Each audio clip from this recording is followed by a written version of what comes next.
Tactile transducer. A tactile transducer or bass shaker is a device which is made on the principle that low bass frequencies can be felt as well as heard. They can be compared with a common loudspeaker, just that the diaphragm is missing.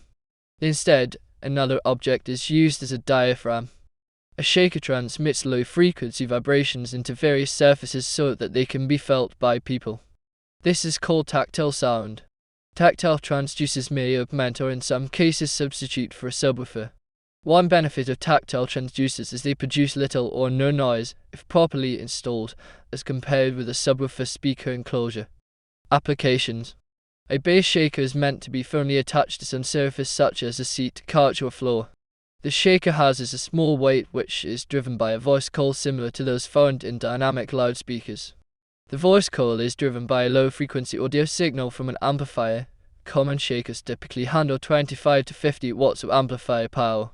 The voice coil exerts force on both the weight and the body of the shaker, with the latter forces being transmitted into the mounting surface.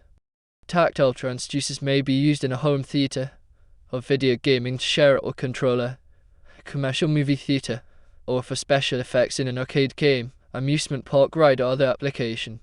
Related to bass shakers are a newer type of transducer referred to as linear actuators. These piston-like electromagnetic devices transmit motion in a direct fashion by lifting home theater seating in a vertical plane rather than transferring vibrations by mounting within a seat, platform or floor.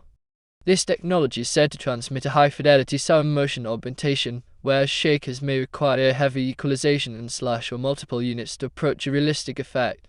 Virtual reality. There are other products which employ hydraulic long-throw linear actuators and outboard motion processors for home applications as popularized in virtual reality rides. These products differ radically from tactile transducers in that they require the manual composition and synchronized playback of motion signals, in addition to the standard soundtrack that the motion is meant to accompany. Designs. Various designs for tactile transducers have been presented since the 1960s, most of which fall under the shaker category. Shakers create a vigorous vibration by moving a mass, usually a magnet, which is bolted to a final mass like a chair or couch. A simple example of this is the vibration available on a common cell phone. Another way of producing tactile sound uses linear actuators, which move furniture usually up and down, rather than shaking it. The main advantage of linear actuators is that they deliver actual motion ground excursion, not just vibration. In the 2010s, tactile sound transducers have evolved to include higher frequencies and produce higher fidelity. The human tactile frequency range is from 1 Hz, very low frequencies such as earthquakes, up to 5 kHz in some hearing-impaired individuals. For most individuals, 2 to 3 kHz is the upper threshold for tactile reception.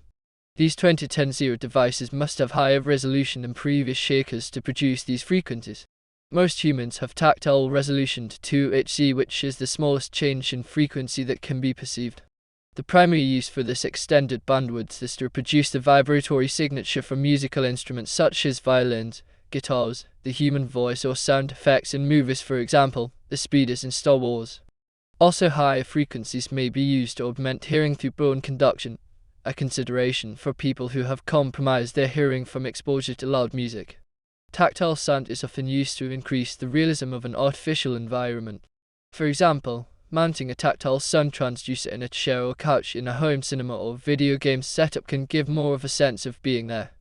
For such use, the transducer is often connected to the LFE channel of an A/V receiver. Tactile sound is often used in combination with a subwoofer so that lower frequencies can be both felt and heard. To facilitate broadband tactile sound, all channels are summed to provide a full range signal to the transducer amplifier. Graphic equalizers can also be used to further modify the effect. In music. For musical performance, drummers will often use a tactile sound transducer mounted on their drum stool so they can feel themselves playing, rather than using a more conventional stage monitor. The size and power of a stage monitor required to adequately reproduce lower frequency drum sounds would be expensive and hard to transport, while a tactile sound transducer can be rather small and require much less power to get the job done.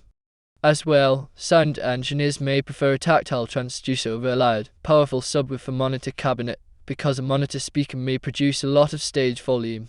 Nicholas Collins describes several tactile transducers, including some wide-range drivers, which are able to transmit a broader frequency spectrum. The composer David Judy used tactile transducers in his work Rainforest 1968. He used Roland-style wide-range drivers to create all kinds of different loudspeaker sculptures.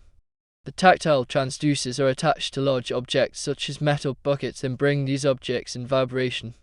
The vibrations of these sculptures are then picked up by contact microphones and amplified through a common loudspeaker system. More recent examples can be found in the work of Sabrina Schroeder, who places tactile transducers on bass drums.